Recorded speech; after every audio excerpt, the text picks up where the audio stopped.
یہ میری بائیں طرف یہ علماء بیٹھے ہیں، اور میں آپ کو ایک بات بتا دوں کہ اگر کوئی سہارے ستہ کی ساری کتابیں اپنے سینے میں محفوظ کر لے، فقط امام بخاری کی کتاب اگر وہ نہیں پڑھے گا، وہ اپنے سینے میں محفوظ نہیں کرے گا، تو کوئی شخص اسے شیخ الحدیث نہیں کہے گا، کوئی اسے امام الحدیث نہیں کہے گا۔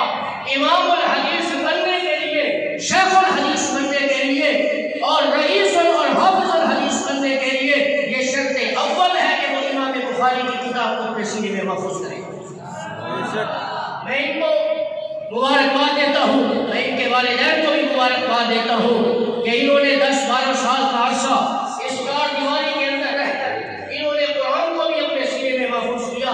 آج یہ عالم بن کے آپ کے سامنے بیٹھے ہوئے ہیں، ان کی آج سے ذمہ داری پڑ رہی ہے، لوگوں تک انہوں نے جو حدیثیں پڑھی ہیں ان کی ذمہ داری ہے یہ امت تک اسی طرح حدیثوں کو پہنچائیں گے جس طرح انہوں نے اپنے اساتذہ کے پاس مجلس میں بیٹھ کر سبق کے اندر پڑھا ہے۔ انہوں نے اس کتاب کو زندہ کرنا ہے، اس نے اس کتاب کو امت تک پہنچانا ہے۔ میں ان کو مبارکباد دیتا ہوں۔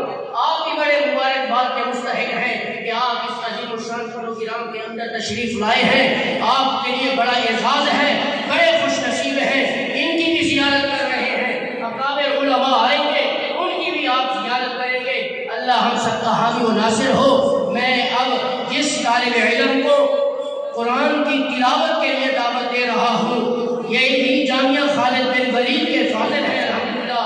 انہوں نے بھی یہاں الحمدللہ پورے 10 سال کا عرصہ بلکہ اس سے زائد گزارا ہے۔ انہوں نے آپ کے سامنے بیٹھے ہیں قاری محمد مجاہد صاحب۔ اس وقت میں آپ کو یہ بھی خوشخبری سنا رہا ہوں کہ یہ مالدیپ کے اندر، جزیرے کے اندر بنی ہوئی ایک مسجد کے اندر آج قرآن پاک پڑھا رہے ہیں۔ 5-6 ہزار کلومیٹر سفر ہے، سری لنکا سے بھی آگے ہے مالدیپ۔ مسلمانوں کا ملک ہے، یہ وہاں سے اسپیشل یہاں ہماری اس دعوت پر تشریف لائے ہیں، ہم ان کے شکر گزار ہیں۔ آپ ان کی تلاوت سنیں، اور ان کی تلاوت سن کر خاموشی کا مظاہرہ نہیں کرنا، بلکہ ہر آیت کے اختتام پر آپ نے سبحان اللہ بھی کہنا ہے، ماشاء اللہ بھی کہنا ہے، الحمدللہ بھی کہنا ہے۔ یہ قرآن پڑھنے والے کے لیے بھی شہادت ہوتی ہے، سننے والے کے لیے بھی شہادت ہوتی ہے۔